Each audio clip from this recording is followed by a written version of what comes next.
A lot of people are going to struggle with this whole surge pricing model. Surge pricing, or otherwise called dynamic pricing, is the ability for companies to fluctuate prices depending on the day, location, possibly even based on your socioeconomic background. Surge pricing, dynamic pricing, these aren't just buzzwords. They're shaping the way in which we live and how we interact with the world around us. From the rides we take to the groceries we buy, the cost of convenience is increasing. But what does this mean for the average person? How far could it really go? Let's start where it all began.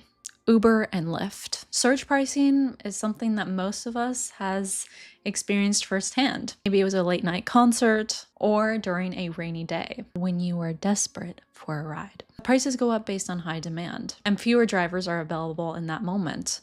So we just justify it. After all, you're paying for convenience, right? Getting a car that picks you right from your doorstep, letting you choose the type of ride that you want and the type of experience and the comfort that you like. But here's the thing, we've become so accustomed to this business model that we haven't stopped to ask ourselves the implications. What if this price strategy expands to everything? Imagine this, you've been looking for a nice dinner at your favorite steakhouse all week.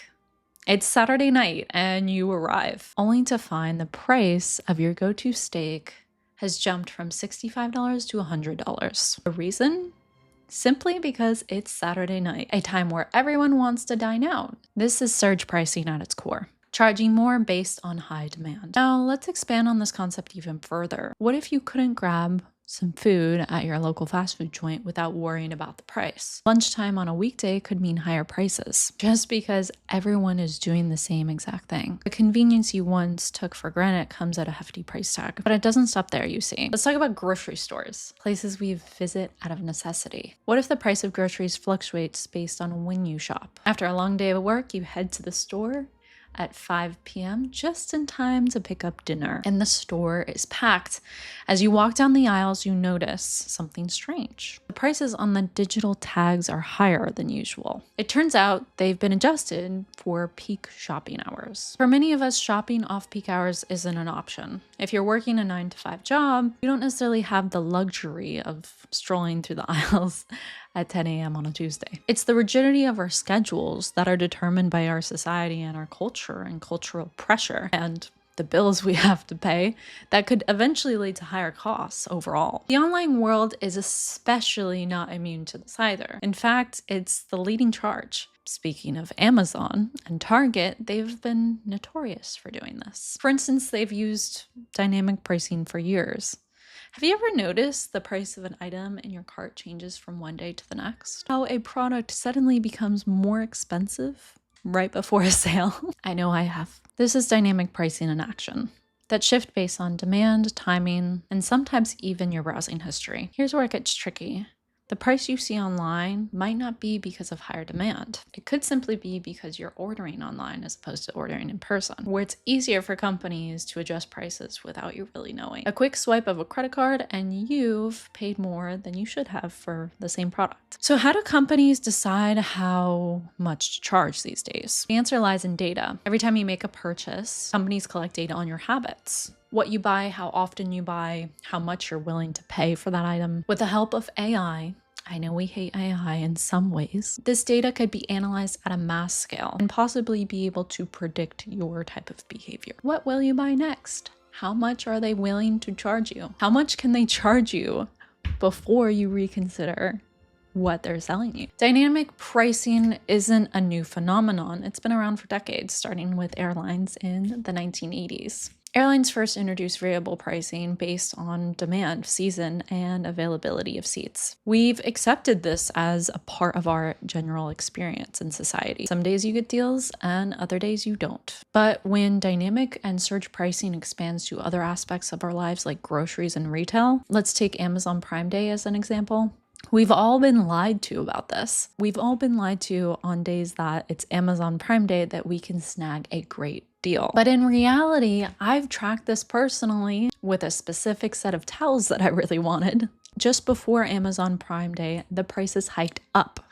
Instead of being $32, it ended up being $47, and I decided not to buy. But it's this idea of perceived bargain that makes people go out and spend money. The idea of a sale creates an illusion of savings, even though it's not actually savings. Because it's that day, we're willing to spend more money. And it's not just Amazon. Black Friday has exposed this with many other similar tactics, as you've probably seen some of the videos where they have the whole slides of these prices where it's actually a little bit more expensive on Black Friday than it is other days, or possibly the same price, but therefore told to you as discounted. Now, this model is also creeping up fast in the fast food industry. McDonald's, Starbucks, Burger King, and Wendy's. They all started experimenting with dynamic pricing, especially when it comes to paying on your phone and paying online. But what's the real benefit for consumers? While companies might argue and say this could lead to deals and better pricing on certain days and off-peak hours, the truth is that most of us will face higher costs when it comes to this business model, because our lives don't work where we can go to the grocery store at 10 a.m. on a Tuesday.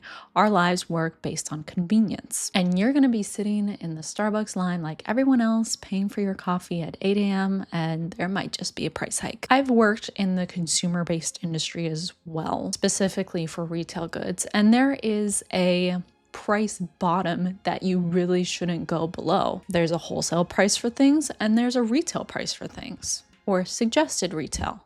And the suggested retail has a scale that you're able to move up and down a little bit, but beyond a certain point, you can't go lower. And chances are price surges or dynamic pricing is what is going to allow companies to charge more, so all of the discounts and deals are rare and hard to find. The shift towards dynamic and surge pricing raises real and true ethical concerns. At its core, it threatens a wide gap between those who can afford things and can afford flexibility in their schedule, and those who simply cannot. Those people that might be working 2 to 3 jobs and they are forced to buy fast food at certain hours. If you're living paycheck to paycheck, the last thing you need is variable increases on everyday things that you need. Yet this is exactly where dynamic and surge pricing can truly lead. Higher costs for those who have the least power to avoid them. Let that sink in. So where does that truly leave us? There's also a growing concern that this business model could be a silent form of discrimination in one form or the other. Prices might vary based on the time of day, the neighborhood you live in, or even online shopping habits and socioeconomic background. While businesses might see this as an opportunity to maximize profits, this could also lead to a major backlash. Just imagine your neighbor not being able to afford food that month simply because groceries are hiked so high. There's a possibility that in the future we could see government intervention to regulate these practices. After all, there's only so much price manipulation that we can do on basic necessities before it becomes too demanding on us. This conversation brings us to a bigger part of our culture, which is consumption and therefore overconsumption. In the book that I've recently been reading, The Day the World Stopped Shopping, the author explores how overconsumption is tied to demands of modern work, the modern 40-hour work week. We work long hours, and in return, we want convenience.